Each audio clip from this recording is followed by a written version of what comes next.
Good evening, Bhantes. Thank you very much for joining us this evening. It is a pleasure and a privilege to have all of you here. And good evening, brothers and sisters in the Dhamma. So this evening's topic is Anatta from a scientific perspective. The word Anatta has been translated, mistranslated, retranslated in so many different ways, explained in so many different ways. So I'm not going to try to explain it in some of the traditional ways. I will begin by trying to explain it from the scientific perspective. What the scientists are saying about this thing called self.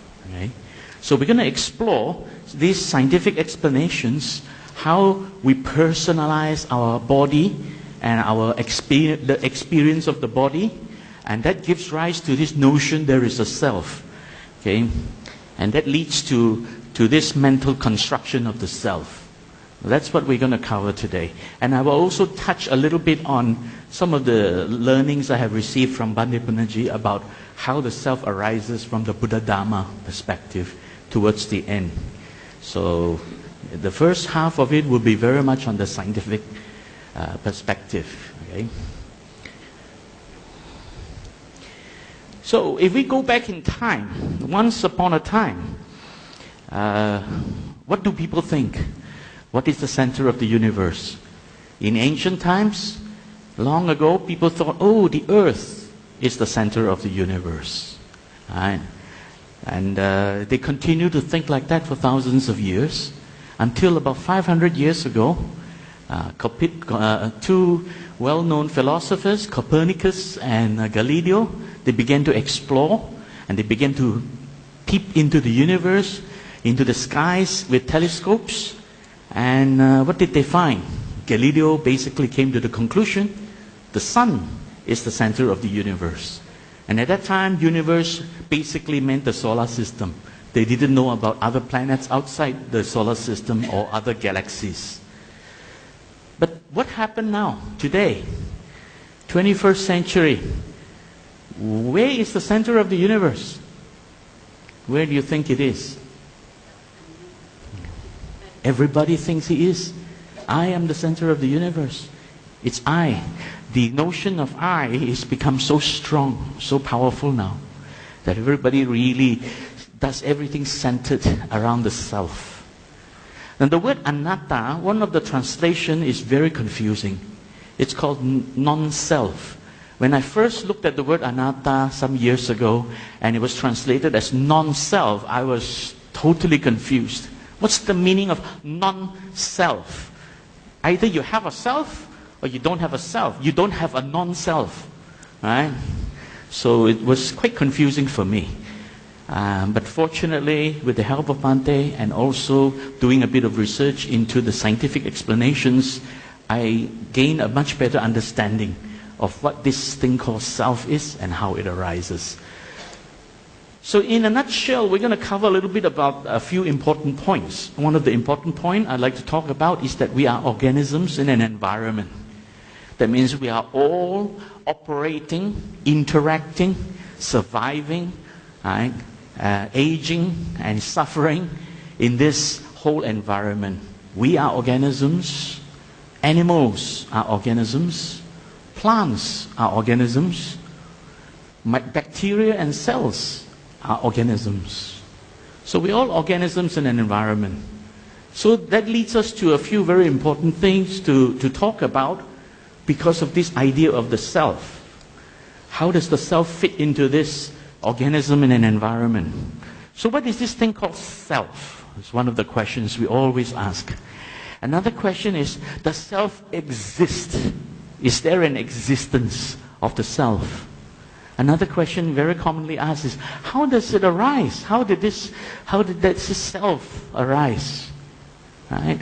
And what we can explore very easily to understand this is the notion of Sakkaya Ditthi. I will explain a little bit more. This is the first of the 10 fetters as mentioned. Okay? And Sakkaya Ditthi basically means a self-perspective, the idea that I own this body and this self. So I'll explain a bit more about that. So we're going to explore the Buddha's teaching from a scientific perspective. And this is what I specialize in. I like to research into science and bring information from science to explain quite a lot of the things that the Buddha has taught. And of course, a lot of it is thanks to the guidance and the teaching of the most venerable Buddhaji. So, when we speak of the self, there are many perspectives to look at. Right? And I'm not saying they are all right. I'm just pointing out these are the various perspectives people look at when we speak of the self. First, there is this religious perspective. And there is this question that is often asked. Is the self the same as the soul? Now that, I'm not going to answer that question here. Right? But I'm just pointing out the various perspectives of what people speak of when they talk about the self. Another one is the anatomically speaking, the body, the biology. Does the self exist in the brain? Does the self exist in the heart? Or the body? Or both? Or all? Okay? So that is another question that is often asked. Another question asked is neurologically, inside the brain, because a lot of people, especially the psychologists and some of the philosophers, they say the self is found in the brain somewhere. So now the question is, which brain function is responsible for defining and determining this idea of a self? Is there a brain function that does that? And then we also can speak of it from the conceptual point of view, conceptually. Is the self an emotion? Or is the self a concept, which is an idea? Or is the self some kind of rational conclusion that we conclude there is this thing called self? So these are the various things being asked. So what we're going to do is, and then one more, evolutionarily.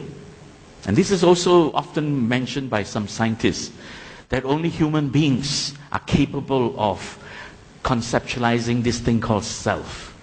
But again, the modern scientists are also pointing out to animals behaving in such a way as though there is a self. Especially those animals that are domesticated in homes. The dogs that are treated like part of the family. They begin to behave like they have a self of some sort. So is the self exclusively evolved only in the human beings? So these are all simple little questions, but they all have one simple flaw. They are all looking at the self as though it is some kind of an object, the objective view of a self. But in reality, the self is not an objective view. And that's what the scientists have concluded, and I'm going to show to you some of the examples and some of the research and experiments done by the scientists. Okay? So what is the self? That's what we're going to cover from the scientific perspective, and how does the self arise from the scientific perspective. So let's explore. What is self? Is it an entity? Is it a thing? Or is it a concept, which is an idea? Okay? In reality, self is not an entity, because when you say entity, it exists. There is an existence. So there is no existence. Nobody can prove the existence of a self. Although there are various religions that say, oh, this thing called soul, that is the self, that defines the self. Some people keep them separate, some people refer to both the same. But there is no way we can point to something and say, this thing, this entity is the self. There is no such thing. Another thing is, it is not a rational concept. There is no reason and logic behind it.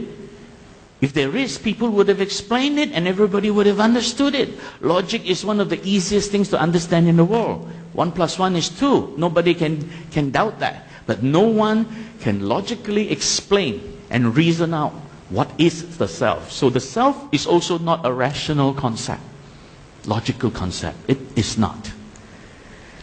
What is it? It is an emotional concept. It arises with our emotional reaction upon sensing the environment. The moment we sense the environment, we begin to react. And that reaction is an emotional reaction. All reactions to the environment are emotional reactions. reacting to senses, right? The sense, the feeling of the sense, whether it is pleasant, unpleasant, and so on. So it is an emotional concept that arises with our emotional reaction upon sensing the environment. And it arises not by itself, it arises in conjunction with societal as well as environmental interactivity. That means the more we interact with people in the environment and with society, the stronger this idea of self becomes. Right? So in other words, it arises, it is reinforced together with interactions of the society. And more importantly, to a lot of people, this idea of self is our attempt to rationalize this subjective experience. So the self is really an emotional reaction. It is a subjective experience, but we try to rationalize it, or people try to rationalize it. Okay? So we begin with this classic question, who am I? I am an organism in an environment. Right? Human beings are organisms, animals are organisms, plants are organisms, bacteria and cells are organisms, living things. And as organisms, we undergo a process called metabolism, which keeps us alive. Right? And with this process of being alive, we have 5 senses to interact with the environment, to sense the environment. It helps us experience the environment through seeing, hearing, smelling, tasting, and touching. Basically, that's what we are. That's all we are. Organisms in an environment. And the environment is so complex today. So I'll just run through the process of experience, how we experience the environment. I have spoken about this a number of times, but I will run through it one more time for the benefit of those who have not heard it before, and also for the benefit of those who have, it will be a good refresher. The environment continuously stimulates our sense organs. Okay? Light falls into our eye the moment we open the eye. Sound waves hit the eardrum and create auditory signals going to the brain, and then we begin to hear something. And the moment the molecules enter the nose and hit the sense receptor, we begin to smell something. It touches the tongue, we begin to taste something. The skin sensory receptors under the skin comes into contact with some surface, hot, cold, hard, soft. Then we have the sense of touch. So the environment continuously stimulates our senses, and with this stimulation of senses arises a process called the Panchakanda, 5 aggregates. I'm not going to go too deep into it, but I'll just touch on that later on, just to explain the process of the 5 aggregates. But that gives rise to a perception there is something out there. And this is the perception that arises as a result of this 5 aggregate. There is something out there. We have sensed something. What is it? Now with this sensing of something arises a cognitive process to try to interpret what it is. And we interpret what it is by referring to the memory of categorized past, or the categorized memory of the fluid past. Whatever we have experienced in the past, we actually use that knowledge, that memory, unconsciously to compare what we have just seen, heard, smelled, tasted, and touched, and arrive at the conclusion what we have seen, heard, smelled, tasted, and touched. Simple little example, you walk down the shopping mall, Mid-Valley, whatever, in the distance you see a lot of people walking towards you. Because you don't know these people, most likely you've never seen them before, you don't pay attention. They walk past and you don't think about it. And then coming towards you from a distance, approaching you, is somebody who looks like your neighbor. And suddenly you're alerted and you turn your face and stare at that person or pay more attention to that person, and something comes to your mind. This might be my neighbor or looks like my neighbor. Why? How did that happen? That's because of memory. You have seen that face before. Something similar to this face. Everything we have seen, heard, smelled, tasted, and touched in the past are recorded in memory, not precisely as it is, but in a categorized manner. and most of the time through association. So all this is memory recorded in categorized manner. So the moment we see, hear, smell, taste, and touch something, the unconscious memory arises to try to interpret what it is that we have just seen, heard, smell, taste, and touch. And that's why we recognize this neighbor, so to speak, because his face looks like somebody we know. But if it is a face of a stranger, you would not even pay attention because you've not seen that face before. It doesn't ring a bell, so to speak. So because that face looks like a neighbor, it rings a bell. But for all you know, it might not be your neighbor. It could be somebody who looks like him. And then suddenly you realize, false alarm, somebody else. Or it could be exactly him, and then suddenly you get excited, right? So this is what happens. We interpret by using memory to explain firstly to ourselves unconsciously. This is happening unconsciously. To interpret what is this. And then together it arises the affective process. And then this affective process tries to interpret how we like it or don't like it. How this perception affects us. So with this affective process arising, it triggers an unconscious emotional arousal. And that emotional arousal triggers a series of biochemical reaction, the release of hormones, and then that comes to us as some kind of a tension in the body, and we begin to experience this. So anytime we see, hear, smell, taste, and touch something, a chemical process happens in our body. Every single thing. There is no exception. The only difference is some of these biochemical reactions may be so mild that you don't even notice it. But some can be very severe. I can easily trigger it in you. I do that all the time and I love to do that. Don't mind me. I say the word asam laksa, and what happens to some of you in your mouth? You feel sourness in your mouth. Okay? For those of you who are familiar with other types of food, I say wasabi, and then you feel this spiciness in your mouth. I can even go one step further. Think about the time you were in school, primary school. We used chalkboard, not like today, they use marker pen. Those days, chalkboard with a chalk. And this chalkboard, you know, the teachers have very long nails. And what do? They scratch on the board and they make this squeak sound. How many of you right now are feeling this tingling sensation? Yeah? Yeah. You felt the tingling sensation? Precisely. That is the biochemical reaction. You see, you just heard me say something, describe something, and you feel biochemical reaction. So we cannot escape this. The moment we see, hear, smell, taste, touch something, a biochemical process arises. The only difference is whether it is too strong enough for us to realize it has arisen. Sometimes it's so weak we don't even realize it. But sometimes it's so strong we react to it. This tingling sensation. And this chalkboard thing. Some of you may still be feeling the chalkboard effect. Okay? So that is very severe. So we have this biochemical chain reaction. And then we begin to want to react to it. We form an intention, consciously or unconsciously, and begin to react to it. And the action we take in reaction is karma. So that is really the process of experience. And then creating a consequence, vipaka. So basically this is the process of experience of what happens. Okay. So when we see, hear, smell, taste, and touch, what happens in our mind?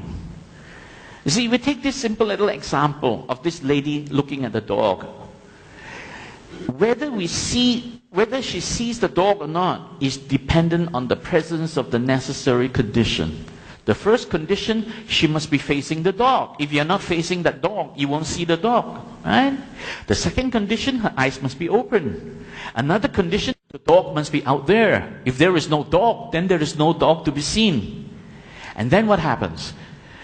Seeing is not really something, that object coming into your eye. Seeing is purely light reflected from that object, entering your eyeball, picked up by the retina in the back of your eyeball. So you need light. If it is complete darkness, you can't see. So in other words, seeing is also dependent on the presence of the condition of light. And light is reflected, enters your eyeball. Your eyeball must be open and must be working. Right? If you have damaged eyeball or you are blinded, then you're not able to see. So therefore, this light entering your eye is a stimulus. Your eyeball is the sense organ. It must be in working condition. And then you must be paying attention. This is why sometimes we may be staring at something and not paying attention. We won't notice what's going on. So paying attention is very important also. And then arises the process of perception. And with this process of perception, the image arises in our head of what we think we see. We're not seeing the thing. We're not seeing a thing. What are we seeing? We are nothing more than sensing the light reflected from whatever we call a thing. It is a reflection of light entering our eye. That's all there is. And this image arises. That is really the reality of what has happened. But unfortunately, the way our mind works, affective process kicks in, something else happens on top of this. Right? This is the reality of what happened, but something else happens in our mind. And that is, it is this experience. With this experience, we begin to project the image that arises in the head, project it as, oh, there's this object out there. There is this dog out there. The perception of seeing a dog out there. But we are not seeing a dog out there. Our eyeball is just capturing the light reflected from the dog. But our mind creates the idea, there is this dog out there. Out there. The important word, out there. What have we done? We have dichotomized the experience. Out there means it's the objective. In here is the subjective. That's what we've done. We have, in our mind, dichotomized. Dichotomized means breaking it into two separate parts. This thing out there, which is outside my body. This thing in here, which is what I'm experiencing. But really, all that is happening is just experience that is happening. We are just experiencing the environment. But in our mind, we are not experiencing the environment. In our mind, we dichotomize this experience and say, there is a world out there and there is a self in here. Right? And this is how the self arises. This process of dichotomizing, breaking apart every experience. Experience that is outside the body and experience that's inside the body. What is inside the body is subjective. The body and the mind. What is outside is objective. Okay? So this is basically explained in this term called Sakkaya Ditthi. Sakkaya Ditthi. Sakkaya is made of two words. Sa and Kaya. Kaya is the body. Sa means to try to own it. It's mine. The attempt to own this body. So Sakkaya Ditthi means we're trying to own the body and the body's experience. That is the perspective of trying to own the body. Right? The personalization of the body. And this is how self-centeredness arises. Our attempt to personalize the body, our own body, and the experience of the body into an idea called self. That is how it arises. And scientists have explained this. I will show you some scientific explanation from the field of neuroscience, brain science, psychology, right, and philosophy. First, philosophy. Many years ago, a few hundred years ago, there was a philosopher by the name of Descartes, René Descartes. He came to the conclusion and stated clearly, I think, therefore I am. Because he thinks, then he thinks there is this self in him. Right? And he basically also went on to explain that the mind and the body are two separate entities, so to speak. And even today, the modern scientists, physicists, now these are not neuroscientists, physicists, the world's most famous physicist. Who is the world's most famous physicist? Stephen Hawking. Even a famous physicist like him agrees with that view. And even came to the conclusion of saying everything that happens in the universe can be explained with physics. That's it. Well, physics is physical science. Physics is talking about physical existence of objects in time and in space. And that is the view of these scientists. So let's take a look at what René Descartes and Stephen Hawking have in common.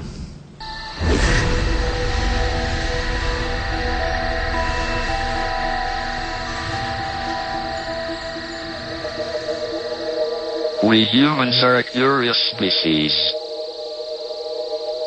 We wonder. We seek answers. So can we answer the greatest question of all?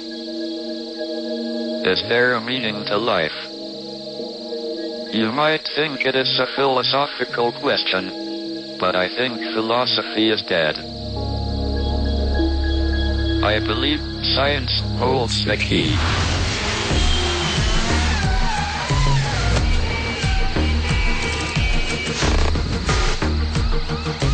Science has changed everything. Not just the world around us, but how we see ourselves. We all have hopes and dreams and desires. But the first thing we must accept as we go searching for the meaning of life is that all this is nothing more than physics.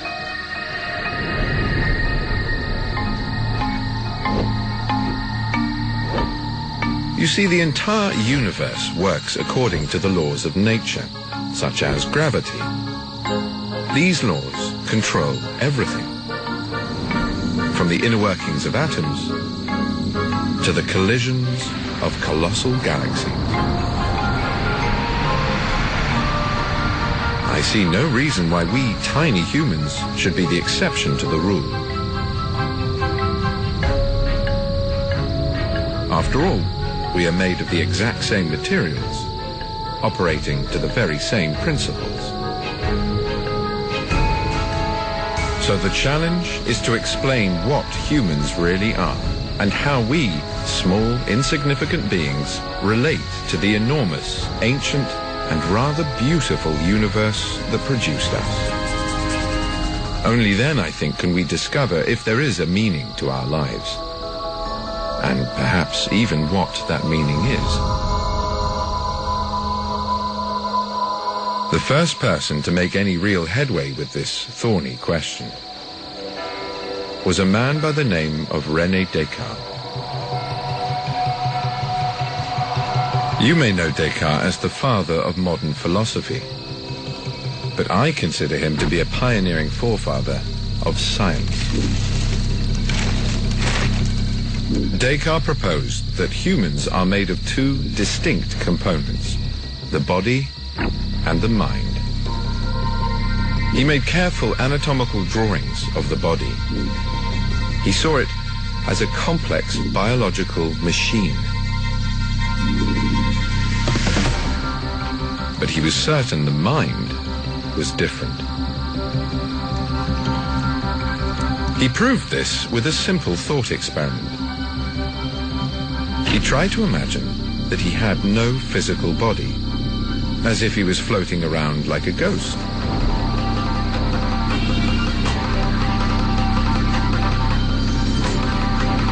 That was easy to do, even though it's a little strange. Then he tried to imagine having no mind. But he couldn't. After all, with no mind, how can you imagine anything? He summed it up rather neatly with the phrase, "I think, therefore I am." He believed that the mind and the body are fundamentally different kinds of things. Working out how they interconnect is the next step for us to find a scientific basis for the meaning of life. René Descartes was a philosopher, not a scientist. And he came to that conclusion. And those are philosophers. Let's listen to some real scientists. There is a brain scientist, one of the world's most famous brain scientists, Antonio Damasio. He in fact wrote a book called Descartes' Error, Emotion, Reason, and the Human Brain, where he explained the nature of emotion, where he explained that the mind and the body are inseparable. And this idea that the mind and the body are inseparable in a normal being is fully supported in the Buddha Dharma, which I will explain a little further. But let's look at it from the scientific perspective, how the scientists explain that the mind and the body are inseparable. He says, it is wrong to say that the mind thinks independently from the body for normal beings. Okay? It is critical role. There is a very critical role of this thing called gut feeling. He calls it gut feeling, but it's really a combination of emotions and memory of past experiences. And this gut feeling arises to help us navigate this difficult decision-making process in life, the meaning of life. So it is this gut feeling that helps us make decisions from memory of past experiences, as well as the mind's personalization of the body's interior. There you have it. The scientist has stated it. It is the mind's personalization of the body's interior, as well as memory of past experiences that help us navigate and make decisions in life and give meaning to life. Okay.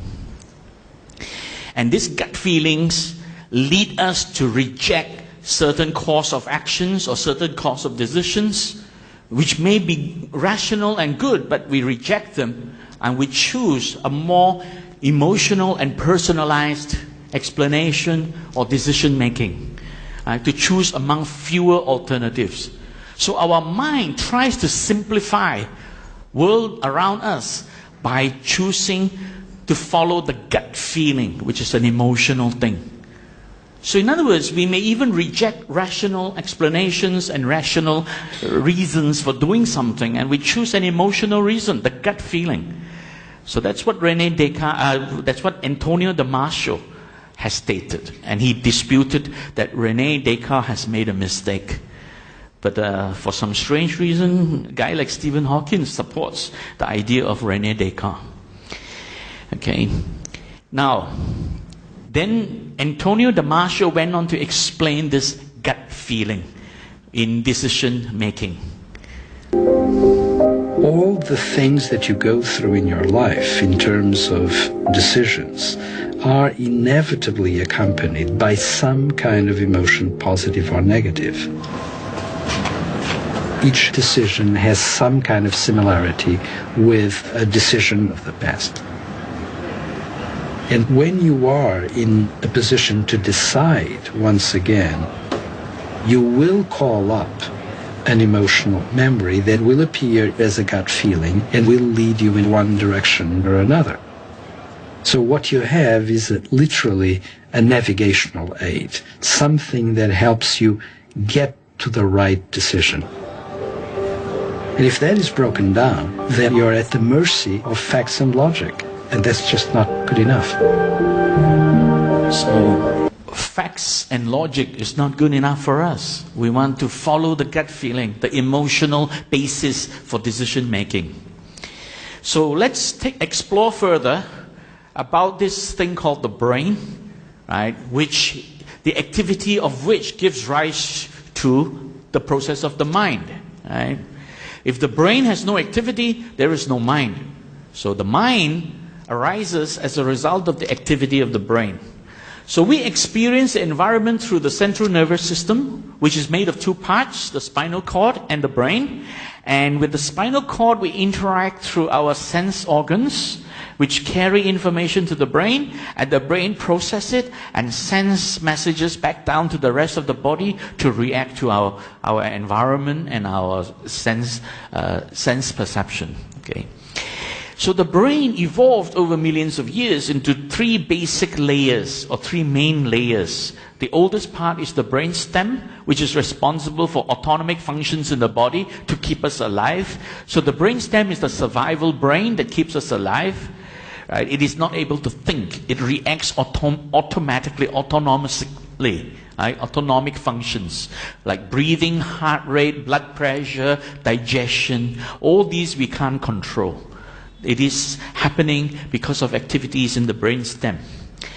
And then the next evolved part of the brain is the limbic system, and this is the emotional brain that is referred to as emotional brain. It is this limbic system that is responsible for triggering all kinds of biochemical reactions in the body, sending messages to various organs and glands, and then from the glands they secrete hormones, which is then carried throughout the body through the blood circulation system, and that makes various organs react in specific and special ways according to the hormone and which organ it is. So this is the limbic system, and this is the thing that makes us emotional, right? And then comes the latest, the most modern part of the brain, the thinking brain, which is found only in higher mammals, like the humans and chimpanzees and so on. And this is the cerebral cortex, the thinking and learning brain, the ability to think and learn from the situation. Okay? So this is how the brain has evolved. Very briefly, we just run through the brain stem, responsible for keeping us alive. The emotional brain or limbic system, responsible for our emotional command center. And of course, the cerebral cortex, the learning brain, responsible for our thinking, rational thinking, and our learning capability. So these are the three parts, but the part that we are most concerned about at this point in time is the limbic system, the emotional brain. Right? So, when something happens and stimulates our sense organs, the sense organs send messages to the brain processes it. The brain processes any perception through many different parts of the brain. There is not one part of the brain that does everything. When I see an object, if I see a person like Brother Ravi there, I'm not just seeing Brother Ravi. There are many things happening. I'm firstly seeing the contour of this image of Brother Ravi. Next, I'm seeing the shades of Brother Ravi, the lighter, darker shades. Next, I'm seeing the various different parts of Brother Ravi, his spectacle, his mustache, his ear, his mouth, all the different little details. Next, I'm seeing the different colors of Brother Ravi, or what is perceived as color. There's no color out there. It's really different frequency of light reflected from his body. His shirt reflects a different frequency of light, so I perceive it to have a different color. His skin reflects a different color, different frequency of light, then I perceive it to have a different color. So same with his trousers, his spectacle, the face, and various parts of his face. So there's so many bits and pieces I'm capturing of the light reflected from Brother Ravi. So this is actually being processed in 30 to 50 different parts of the brain, not one part. The old thinking is, we have a visual cortex and that is the only part of the brain that is processing all our vision. Wrong. Visual cortex brings the vision together, but it is not the only part of the brain that processes the image of Brother Ravi. There are 30 to 50 different parts of the brain processing something that I'm looking at. Okay? And it is all these different bits of the brain are working independently. That is what the scientists have concluded. And this is the conclusion of one of the most famous brain scientists, Dr. Wolfsinger. He is the director of the Max Planck Institute for Brain Research. He's presenting a talk here. You will see him presenting a talk to the Dalai Lama, explaining about the mind, coming to this conclusion. There is no seat of the self in the brain. Simply put, there is not one part of the brain or an area of the brain we can point to and say, this is where the self arises. No. Because the brain processes every image through 30 to 50 different bits and pieces. If it's a visual image, it is 30 to 50 different parts. If it is a sound, then it's another different 30 to 50 different parts of the brain processing the sound. Similarly with taste and touch. So all in, there are hundreds of different parts of the brain processing one experience. I'm interacting with one person. That interaction is being processed by hundreds of parts of the brain all over the brain, each part acting independently. And there is not one part which we can point to, or a group of parts we can point to and say, this is where the self arises. And this is the conclusion of the scientists. Now, modern brain research designs a completely different picture of the organization of our brain. If we had a picture, you would now see areas of the cerebral cortex, about 100 of them, which are interconnected very, very intensively, one with the other. But there is no evidence for a convergence center or for a pyramidal hierarchical organization. These areas, they deal with very different inputs, like from the eye, from the ear, from the touch senses. And then there are areas which belong to the so-called limbic system, which attach emotional connotations to the contents of conscious experience. So there is no single place in the brain where an observer could be located, or a command structure could be implemented, or where the self could have its seat. It's a highly distributed system in which many, many functions occur simultaneously, and there is no coordinator. They self-organize. So there is no coordinator, no observer, no seat of the self. So there you have it, the conclusion. I think I'll give you, this slide is better. The brain is a highly distributed dynamical system that lacks a singular convergence center. What does that mean? That means there is no one part of the brain that brings all this information together. The brain is operating with hundreds of different parts of the brain, each part operating independently. There is no one part that brings all this together. And there is no coordinator. So there is no part of the brain that is like a conductor of the orchestra, telling the different parts of the brain, you do this, you do this, you do this. No. Every single part is acting independently, but somehow all these independent actions and activities in the brain can manage to produce thoughts and images. And there is no observer. In other words, there is no part of the brain that can actually check itself to see, is this happening? Is that happening? There is no monitor, so to speak, person in charge. There is no person in charge in your brain. And most importantly, his conclusion. Because of all this distributed dynamical system, each part operating independently, there is no seat of the self. There is no part of the brain you can point to and say, this is where the self resides. And here you have it from one of the world's most famous brain scientists, Wolf Singer, director of Max Planck Institute for Brain Research. These are neuroscientists. Scientists who specialize in investigating and experimenting with brain activity. Not psychologists and philosophers who come up with all kinds of ideas. They actually speak out of scientific experimentation and research. Right? So now you have a different scientist explaining that.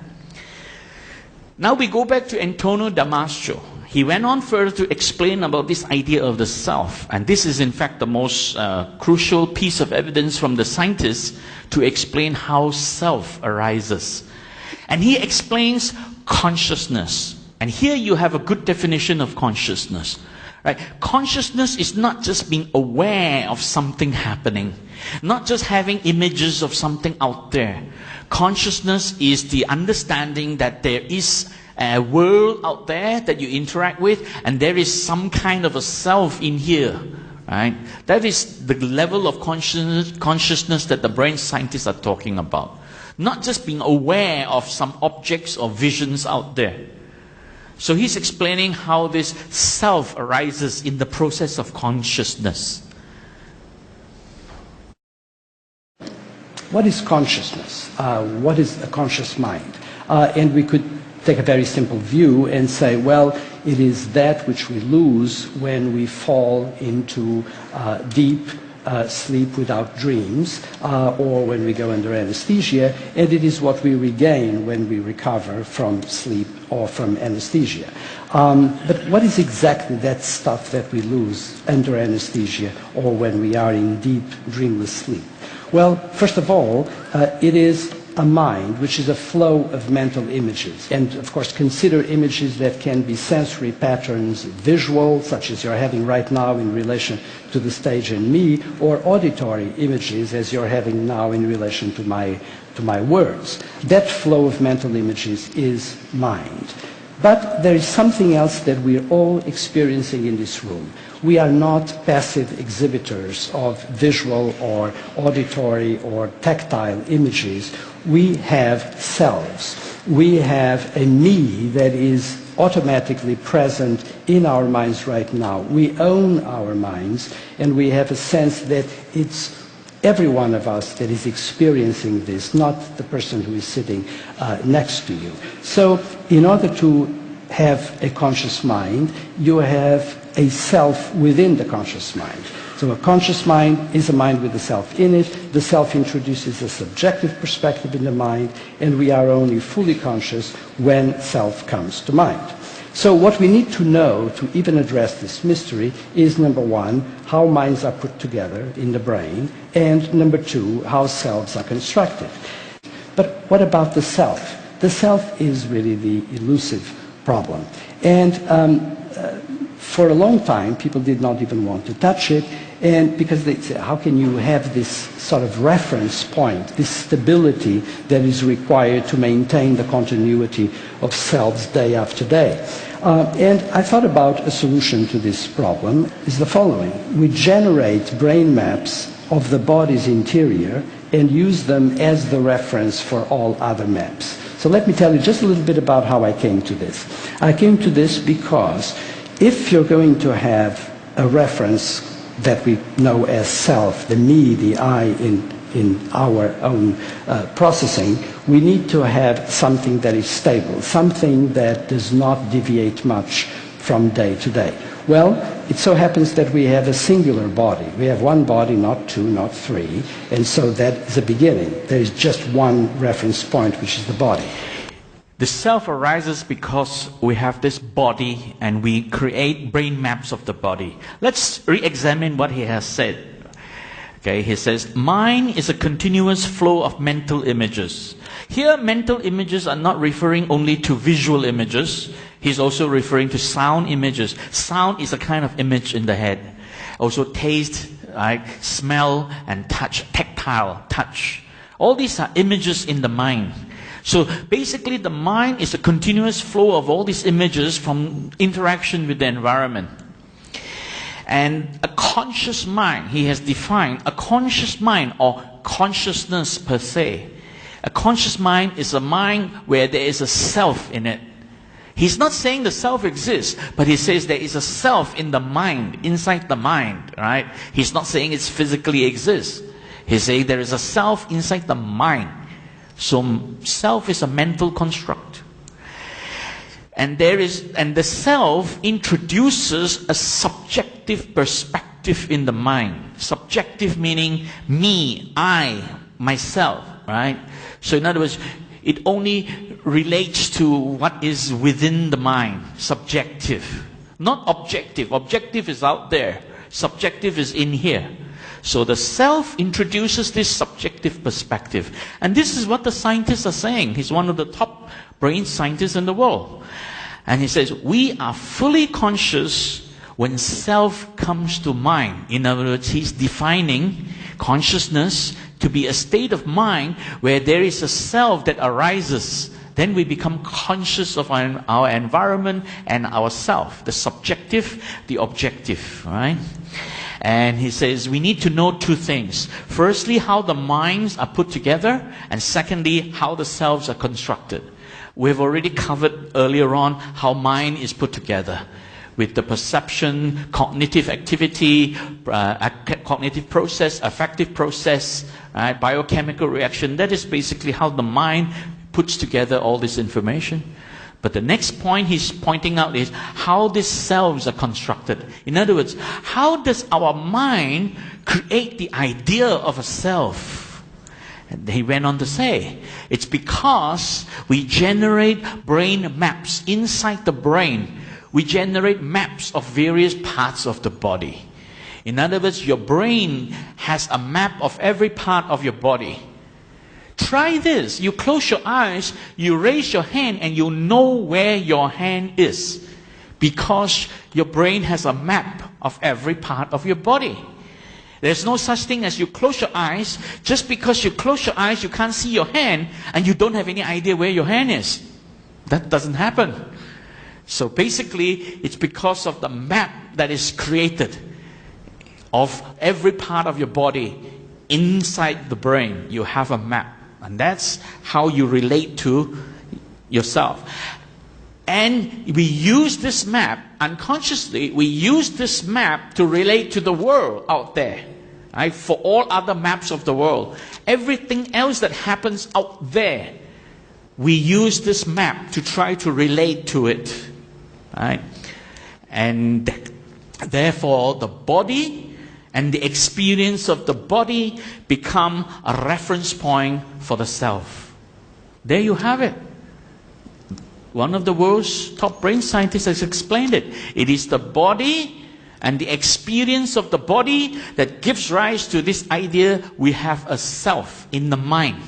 So firstly, self is a mental construct. Secondly, self arises because of the body and the experience of the body. That's what the scientists have said. Amazingly, that's what the Buddha has said also. Long before these scientists have said this. Okay? So now we go on. I'm going to show to you that this is scientific experiments that prove to you we are capable of personalizing. So here is an experiment where they are actually putting a fake arm on a person and doing something to make that person think this arm is his. And somehow they personalize that arm. Jonah's recreating a classic psychology experiment.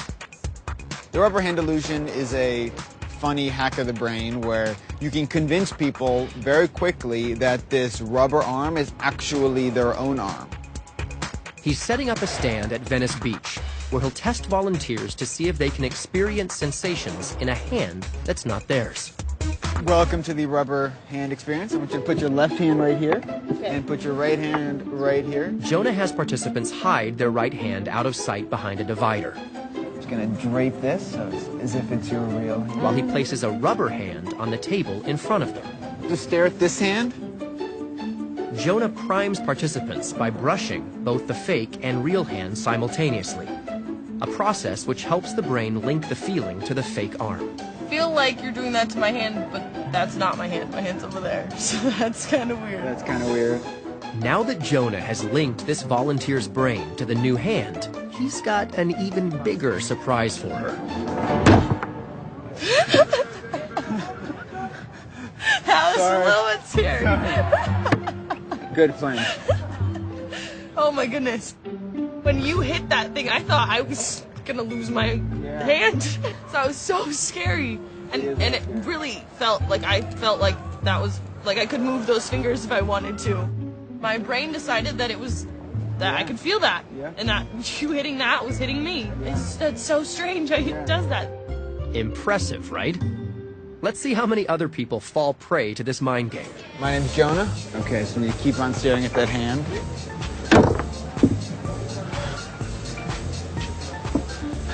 That was crazy. That was crazy. Okay. Oh, wow. That scared me. That scared you?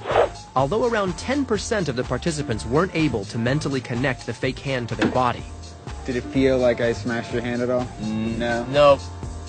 Most felt some kind of phantom sensation, if not actual pain.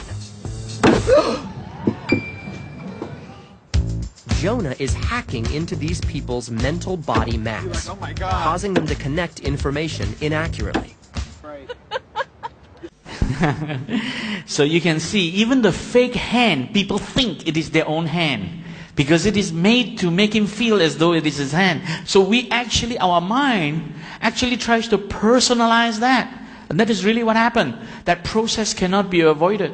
The attempt to personalize that hand as mine, my own, okay? Now we go the opposite way.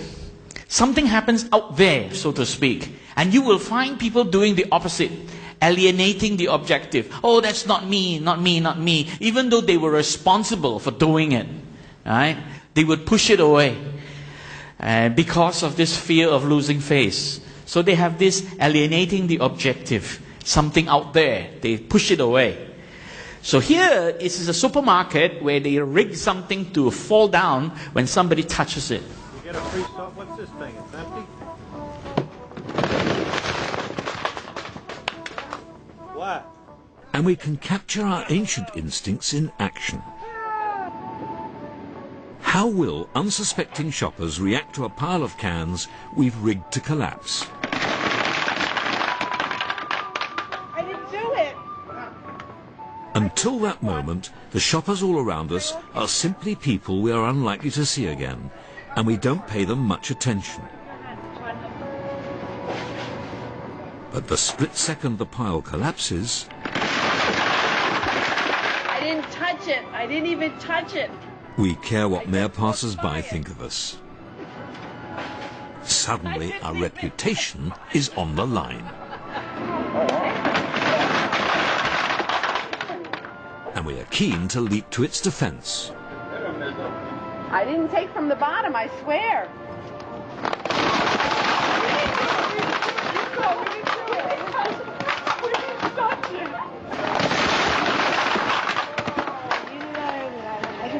I didn't see that. Honestly, I was nowhere near.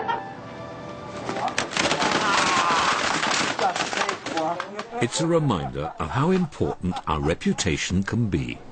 Sorry. So that is an example that when something happens out there, we push it away. It's not me, it's not me. And yet when there was this arm attached to the body, oh, that is my hand, it hurt. But actually it was just a fake arm. So these are very simple experiments that basically prove the notion of personalization of what is subjective and alienating what is objective. Right? So now let's take a look at this whole thing from the Buddha Dharma perspective. What did the Buddha say about all this personalization? How the self arises? We have 6 senses, and 5 of them are the physiological senses, and then the 6th is the mano, which is the cognition, the sense of cognition that helps us to think. And we process cognition by referring to the past, and the past affects the present affects the past. It's a 2-directional effect. And with that, of course, with these 6 senses, we have this whole process of panchakanda, the 5 aggregate arising. Right? I'm not going to go into explaining about the 5 aggregate. I'm just going to mention the 5 steps. But the very important 2 that we're going to talk about is the first 2. Right? Whenever something triggers the senses, we have a sensation. The sensation of something happening, something stimulating our sense organ, that sensation is called sanya. And with that sensation, at the same time, there is a feeling, whether it is pleasant, unpleasant, or neutral. And that feeling is called Vedana. Okay? So we're just going to focus on these 2. I won't go so deep into the Panchakanda. So in other words, sensation is sensing a stimulation. Vedana is the feeling of that stimulation, whether it is pleasant or unpleasant. Whether the surface is hot or not hot, that hurts us. Okay? Sanya and Vedana are inseparable. They happen at the same time. You cannot have one without the other. You can't have a sanya and there is no Vedana. You cannot have Vedana and there is no sanya. They both go together and they happen at the same time. There's no such thing as one precedes the other. Okay? So with this Panchakanda, when the environment stimulates our senses, the Panchakanda arises and a perception is formed, vijnana. Now you will find in a lot of the text, the word vijnana has been translated to the word consciousness, but it's not. You have heard earlier on the scientific explanation of consciousness. Consciousness is when the self arises.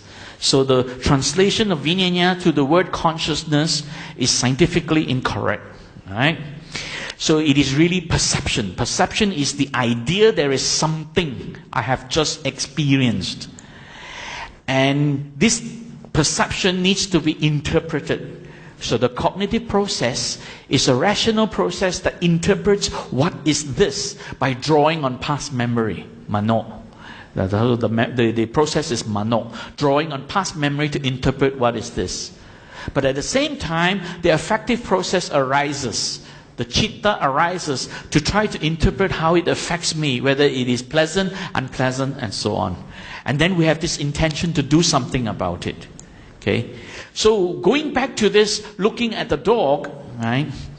When light bounces into the eye, reflected from the dog enters the eye, it stimulates the sense organ, which is the eyeball, right, the retina, and that sends messages to the brain. And then if we are paying attention, then the brain begins to process, then the mind has this process of perception arising.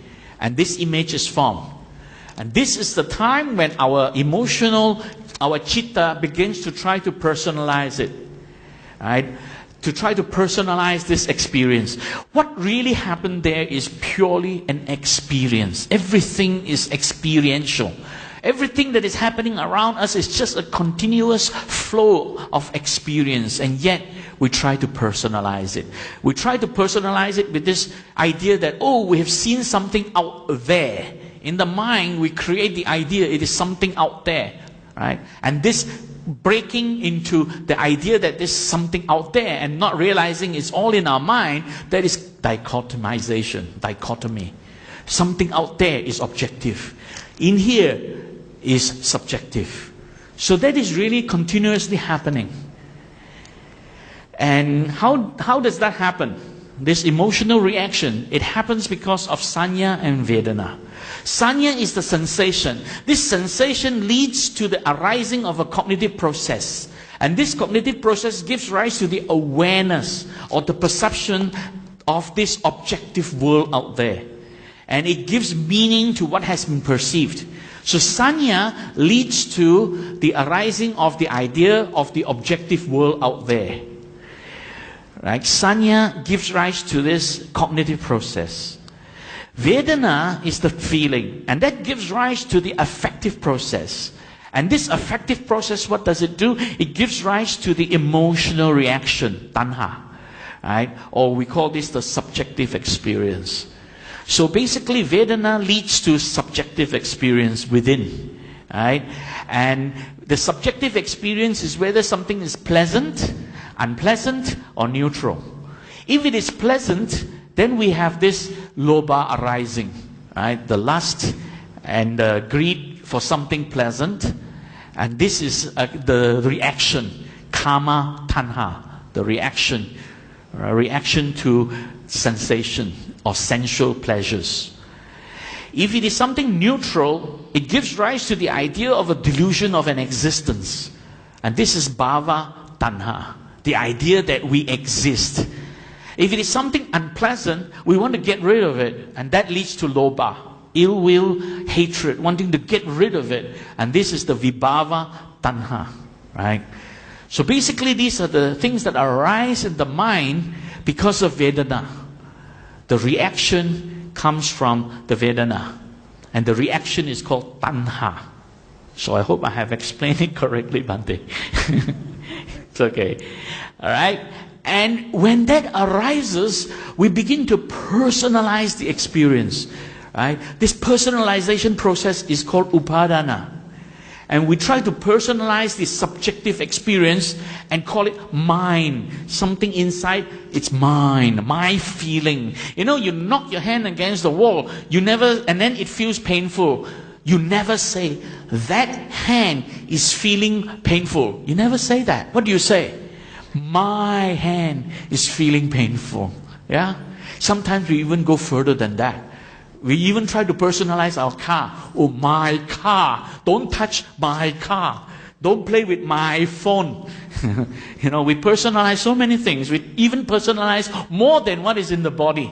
That is how bad it is getting today. But here we are personalizing this subjective experience. And this subjective experience is the experience of the body and the senses. Okay? And this creates the notion there is an I, mind, I. Okay? And therefore this I concept gives rise to the idea of existence, bhava. So the body and its experience is perceived to exist in space. Now, because of this notion of existence, it occupies space. And that is called the spatial existence. And it also gives rise to the concept there is a time involved. And that is temporal existence. Okay? So the time part, the temporal existence, the past, as far as my body is concerned, the past began when I was born. Right? And the future ends when I die. So basically, between birth and death, that is the idea of existence. And along the way, the transitional process, the transitional experience, we personalize it as the present, which is the stage of aging and decay. Basically, that is how we create this idea of the self. This I exist. Existence, the idea of this subjective self, and the idea there is an objective world out there, right?